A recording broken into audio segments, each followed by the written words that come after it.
Okey, hari ini Miss mau terangkan tentang cara penggunaan persamaan kimia. Harap-harap kamu sudah tahulah macam mana cara imbangkan persamaan kimia. Sebab banyak kali sudah Miss minta kamu respon, kamu pandai ke tidak. Tiada orang respon, maksudnya kamu sudah faham lah. Saya terpaksa lah anggap kamu faham sebab kamu tidak respon kan. Okey, jadi sekarang persamaan kimia boleh ditafsirkan secara kualitatif dan kuantitatif, dia bilang. Melalui aspek kualitatif, persamaan kimia membolehkan kita mengenal pasti bahan tindak balas dan hasil tindak balas, dan serta keadaan fizik bahan. So, bahagian sebelah sini kita namakan sebagai bahan tindak balas. Okey. Anak panah ni maksudnya menghasilkan, ini nama dia hasil tindak balas. So dalam kurungan ini menunjukkan dia punya keadaan fizik lah. Okay. So melalui aspek kuantitatif pula, kita boleh mengkaji stoikiometri persamaan kimia. Stoikiometri ialah kajian kuantitatif komposisi bahan yang terlibat dalam tindak balas kimia. Pekali dalam persamaan kimia menunjukkan nisbah. Ini ialah konsep yang penting. Kenapa kamu belajar imbangkan? Sebab dia menunjukkan pekali. Okey, sama ada sebagai nisbah entiti asas bahan maupun nisbah bilangan mol. Okey, tengok daripada persamaan ini bermaksud dua atom Na bertindak balas dengan satu molekul klorin. Okey, beza dia ialah Na dia tiada dua di bawah, bermaksud dia solo, tapi dia ada dua yang solo. Okey, ini ialah wujud secara semula jadi, dia ialah gas klorin tapi dia satu sahaja gas klorin, 1 mol sahaja. So, dia lukis macam ni, menghasilkan dua unit formula. Maksudnya dia ada ini pasang dengan ini pasang dengan ini, dia menjadi 2 mol natrium klorida. Okey, saya ulang. Dua atom natrium bertindak balas dengan satu molekul. Satu saja sini. Satu sahaja, tapi klorin tetap ada dua. Sebab kita tengok Cl2. Okey, ini adalah dua atom natrium, ini adalah satu molekul klorin, menghasilkan dua unit formula natrium klorida. Macam ni lah, tukar sudah pasangan dia. Tadi dua-dua hijau, ini dua-dua oren. Sekarang jadi satu hijau, satu oren. Satu hijau, satu oren. So, ini tetap 2 mol. Maksudnya, kalau kita bekalkan kau 2 mol natrium, kau perlukan 1 mol klorin, gas klorin untuk menghasilkan 2 mol natrium klorida. Okey. Okey. So, ini ialah persamaan yang kita tengok tadi kan. So, melalui persamaan kimia yang seimbang, sepatutnya 2 mol Na bertindak balas dengan 1 mol gas klorin menghasilkan 2 mol natrium klorida, iaitu dalam persamaan nisbah natrium klorin dengan NaCl ialah 2:1:2. Okay. Soalan saya, kalau saya bekalkan hanya 1 mol natrium, okay, kalau hanya 1 mol natrium, kita perlukan berapa mol gas klorin? Fikir dulu 3 saat. 3, 2, 1. Jawapannya 0.5. Okey. So kalau dia menghasilkan, kalau 2 mol bertindak balas dengan 1 mol menghasilkan 2 mol. So kalau 1 mol bertindak balas dengan 0.5 mol menghasilkan berapa mol? Fikir. 3, 2, 1. Jawapannya 1. 1 mol. Okey. So kalau lagi saya tukar, kalau saya tukar ini, saya hanya bekalkan hari ini dalam makmal, saya hanya bekalkan kau 0.5 mol sahaja. Jadi ini mau berapa mol untuk bertindak balas secara lengkap? Jawapan dia, okey, 3, 2, 1. Jawapan dia 0.25. Okey. Dan dia akan menghasilkan berapa mol? Kalau ini bertindak balas dengan selengkapnya, semua dia tukar-tukar pasangan tadi kan. Semua dia cari pasangan, dia akan menghasilkan berapa pasang? Berapa mol? Jawapan dia 0.5 mol. Okey, ini adalah konsep asas. Nah, next seterusnya kita akan tengok contoh. Contoh untuk pengiraan lah, apa pentingnya tadi kita belajar tentang nisbah di atas ni, sebab seterusnya kita akan belajar macam mana kira.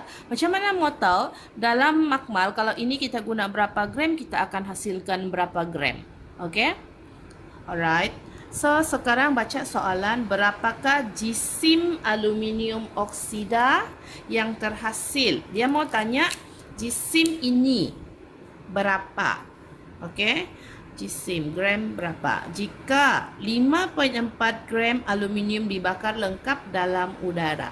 Dia hanya bekalkan kau maklumat aluminium ni 5.4. So, mau buat apa?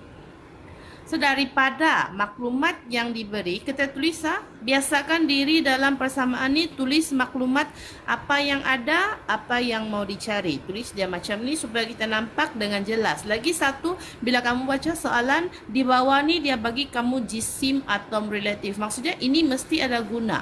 Okey, dia tidak akan bagi kamu kalau dia tidak guna lah.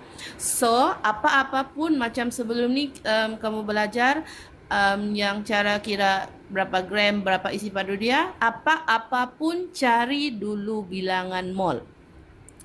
Cari dalam maklumat yang dia bagi ni mana satu yang kau boleh guna untuk cari bilangan mol. So, ini sajalah sebab ini saja maklumat dia bagi.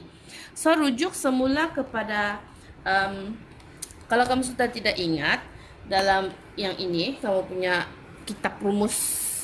Okey, yang macam mana mau cari bilangan mol daripada jisim ni. So, daripada jisim mau pergi bilangan mol, kita bahagi jisim molar.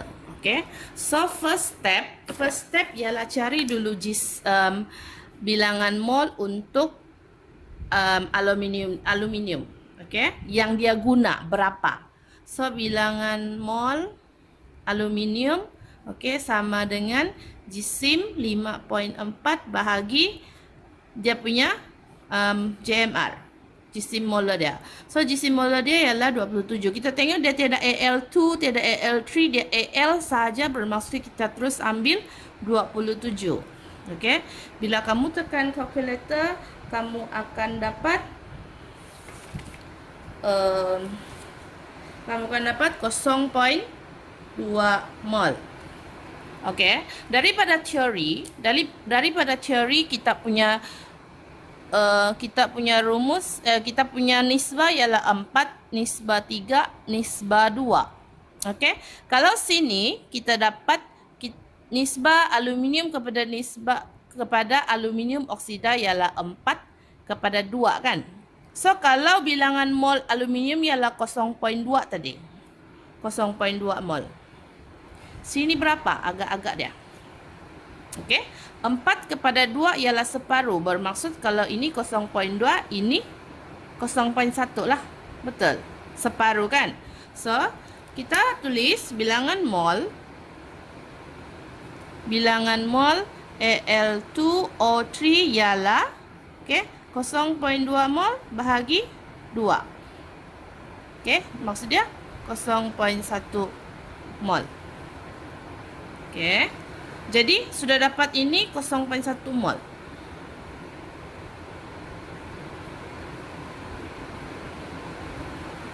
Jadi, apa lagi mau dicari? Kalau sudah 0.1 mol, mau cari balik pergi gram. Okey.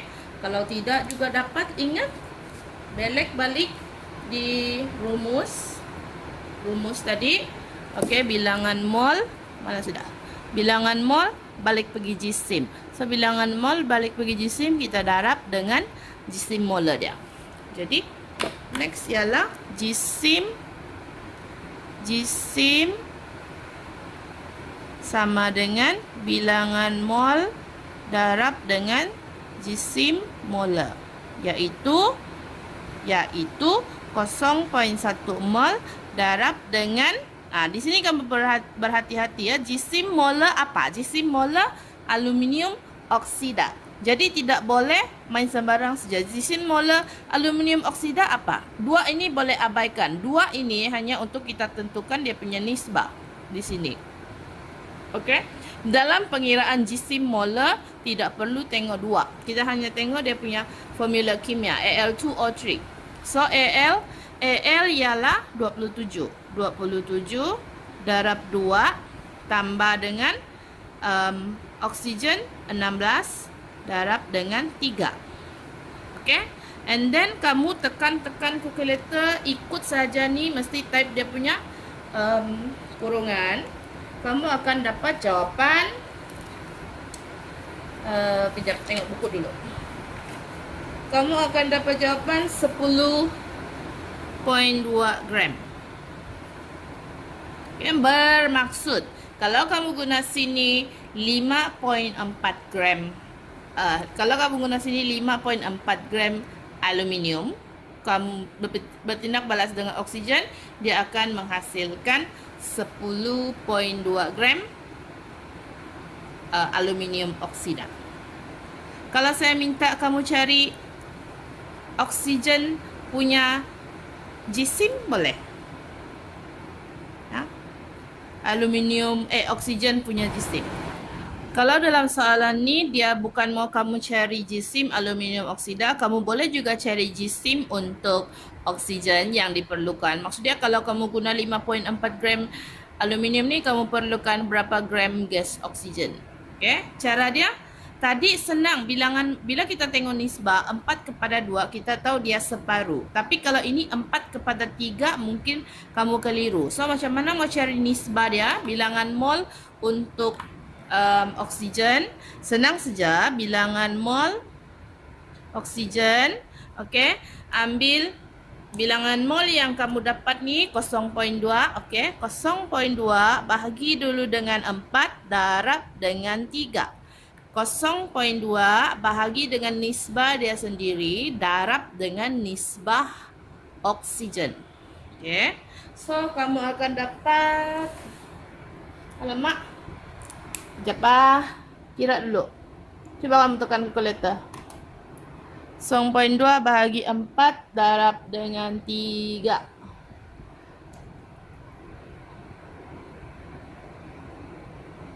Darab dengan 0.15 mol.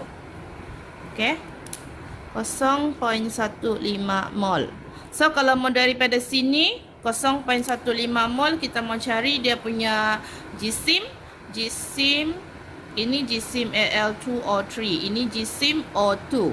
So sama juga dengan bilangan mol darab dengan jisim molar.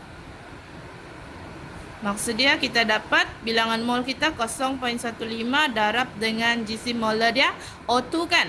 O2 maksudnya 16 darab 2. So jawapan 4.8 gram. Bermaksud, okay, kalau ini kita guna 5.4 gram, okay, kita perlukan oksigen 4.8 gram, barulah kita akan dapat hasil 10.2 gram. Okay, ini ya, 10.2 gram. Maksudnya kalau kamu guna 5.4 tapi ini tidak cukup, kamu guna 2 gram saja kamu bekalkan, maksudnya kamu punya aluminium oksida ni tidak akan sampai 10.2 gram lah dia punya hasil. Okay? Kalau ikut secara teori, kamu mesti guna 5.4 gram aluminium bertindak balas dengan 4.8 gram oksigen, baru kamu akan dapat 10.2 gram aluminium oksida. Okey, soalan aktiviti 3.2. Saya ambil daripada aktiviti 3.2 soalan 1. Okey, penguraian kalsium karbonat oleh haba adalah seperti berikut. CaCO3 pejal, okey, diuraikan apabila dipanaskan menjadi kalsium oksida dan karbon dioksida dalam bentuk gas. Dia tanya berapakah jisim kalsium karbonat yang diperlukan untuk menghasilkan 1.2 dm pada gas karbon dioksida pada keadaan bilik. Jadi kamu kena bijak memilih maklumat dan maklumat yang akan kamu gunakan lah. Okay. So tulis dulu maklumat yang kamu ada. Ini dia tanya berapa gram. Okey, kalsium karbonat ni perlukan berapa gram? Kalau kamu hasilkan 1.2 di padu gas karbon dioksida ini 1.2 DM padu. Okey, seperti yang saya cakap sebelum ini, apa-apa pun kita cari dahulu bilangan mol. Okey, sebelum itu kita selain daripada maklumat yang diberi di sini, kita ada maklumat yang tersembunyi dalam persamaan kimia, iaitu nisbah. Nisbah kalau tengok macam ni, bermaksud dia 1 nisbah 1 nisbah 1. Maksudnya kalau saya bagi kamu 1 mol ini, okey, kamu akan menghasilkan 1 mol ini dengan 1 mol ini. Okey, tapi soalan sekarang dia bukan bagi kamu terus guna full 1 mol. Dia bagi kamu 1.2 DM padu gas karbon dioksida saja. Jadi kamu perlu cari berapa mol dalam 1.2 DM padu gas karbon dioksida. Jadi guna rumus yang diberi, okey, bilangan mol sama dengan isi padu bahagi isi padu molar. Kalau tidak ingat, tengok balik di depan. Isi padu gas kita 1.2, okey, bahagi dengan isi padu molar dalam keadaan bilik ialah 24. Okey, jadi jawapan bilangan mol kita 0.05 mol. Okey, sudah dapat, kita tulis sini 0.05 mol untuk karbon dioksida. Dan secara teori 1 mol ini menghasilkan 1 mol ini dengan 1 mol ini. Tapi kalau yang kita hasilkan hanya 0.05 mol, bermaksud yang kita gunakan ni berapa mol?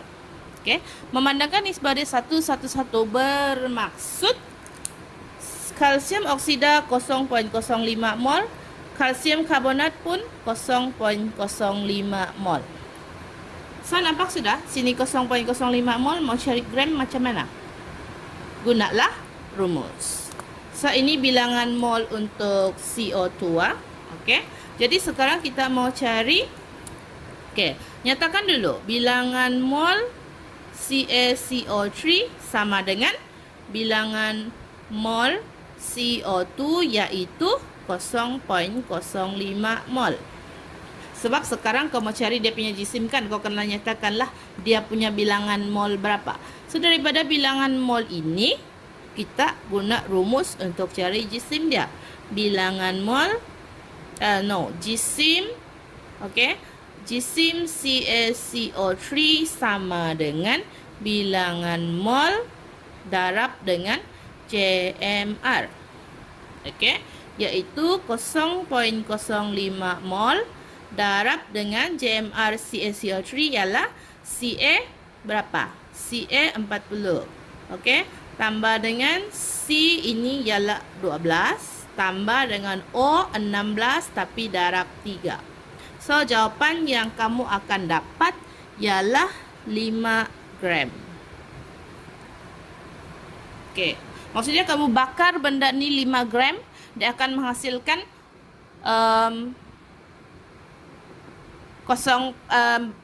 bila kamu bakar ini 5 gram, kamu akan dapat 1.2 DM padu gas karbon dioksida lah.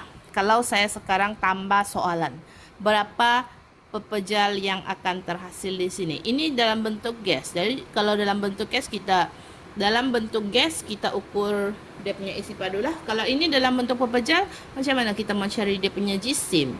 Lepas kita bakar, berapa pepejal yang tinggal? Yang lain tu akan sebagai gas karbon dioksida. Yang ini berapa tinggal? So, sama juga daripada nisbah, kita tahu dia 0.05 mol, kan? Ini 1:1:1, jadi ini 0.5, 0.05, 0.05.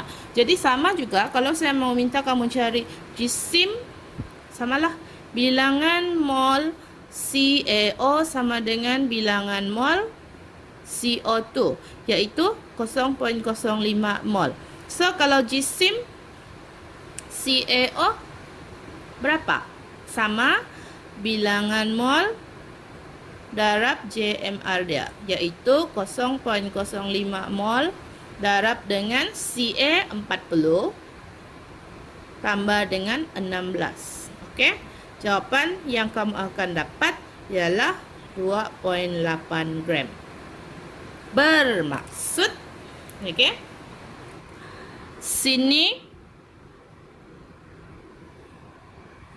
Sini kamu akan dapat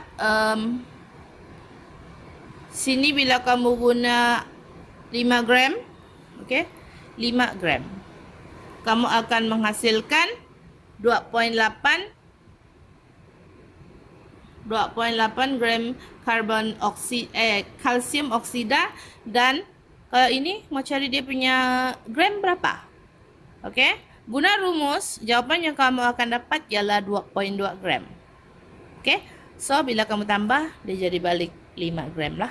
Ini fikir sendiri, macam mana mau cari 2.2 gram daripada bilangan mol. Sama juga, okey, bilangan mol karbon dioksida ialah 0.05 darab dengan JMR dia 12 tambah 16 darab 2. Okey, good luck. Try sendiri, nanti Miss akan bagi latihan lah.